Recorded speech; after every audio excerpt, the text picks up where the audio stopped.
तो आज हम लोग एनवायरमेंटल स्टडीज का चैप्टर 1 जो है वो स्टार्ट करेंगे। ठीक है, तो आप सभी से रिक्वेस्ट है कि वीडियो को पूरा देखिएगा ताकि आपको जो भी मैं पढ़ाता हूँ उसको क्लियरली समझ में आ सके। तो हमारा जो चैप्टर 1 है, ठीक है, उसमें पहला हमारा कॉन्सेप्ट है एनवायरमेंट। एनवायरमेंट का मतलब क्या है? सिंपल भाषा में एनवायरमेंट का मतलब होता है हमारा सराउंडिंग्स। ठीक है, हमारा आसपास में जो भी चीजें है वो सब होता है मेरा एनवायरमेंट। ठीक है, तो environment simply means our surroundings. हमारे आसपास जो भी चीजें प्रेजेंट है वो सब है हमारा एनवायरमेंट का पार्ट।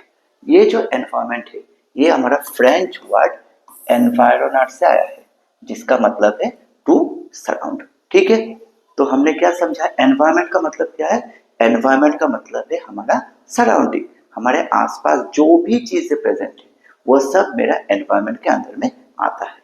ये जो एनवायरमेंट है ये मेरा क्या हुआ है? फ्रेंच वर्ड एनवायरोनर से आया है जिसका मतलब है टू सराउंड। ठीक है, तो हमने क्या समझा? एनवायरमेंट का मतलब क्या है? हमारा सराउंडिंग। और ये एनवायरमेंट कहाँ से आया है?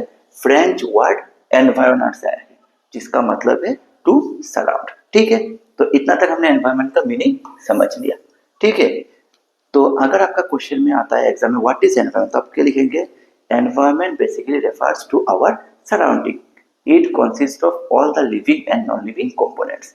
The word environment is derived from the French word environner which means to surround. आपका 2 मार्क्स का आंसर हो गया। ठीक है, नेक्स्ट है एनवायरमेंट का कंपोनेंट्स कितना कितना है।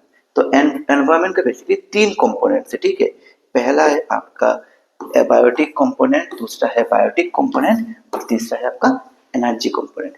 तो एबायोटिक कंपोनेंट क्या है? जितना भी नॉन लिविंग थिंग्स है, ठीक है, all the non living things comes under abiotic component. ठीक है, जितना भी नॉन लिविंग थिंग्स है वो सब आपका आएगा एबायोटिक कंपोनेंट्स में। तो एबायोटिक कंपोनेंट्स हमने क्या सीखा?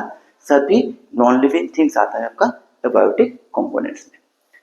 फिर है आपका बायोटिक कंपोनेंट्स।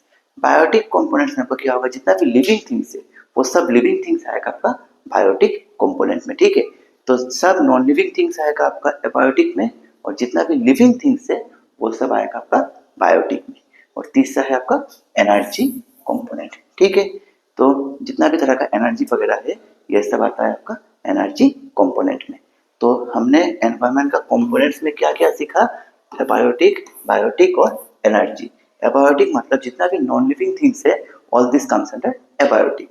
बायोटिक में आएगा सभी तरह का लिविंग थिंग्स और एनर्जी कंपोनेंट में डिफरेंट तरह का एनर्जीज आएगा। ठीक है, जिसके बारे में हम लोग आगे विस्तार से बात करेंगे।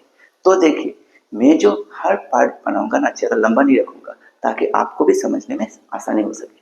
मैं कोशिश करूंगा हर पार्ट में 5 से लेकर 10 मिनट के अंदर में रखूँ ताकि आपको भी क्लियरली समझ में आ सके। क्योंकि अगर मैं 15-20 मिनट का वीडियो बना रहा हूँ तो आपको भी बोर लग सकता है। इसलिए मैं हर एक चैप्टर को 3-4 से लेकर 5 वीडियोस में कवर करूंगा और हर वीडियो का लेंथ मैं कोशिश करूंगा 5 से लेकर 10 मिनट के अंदर में।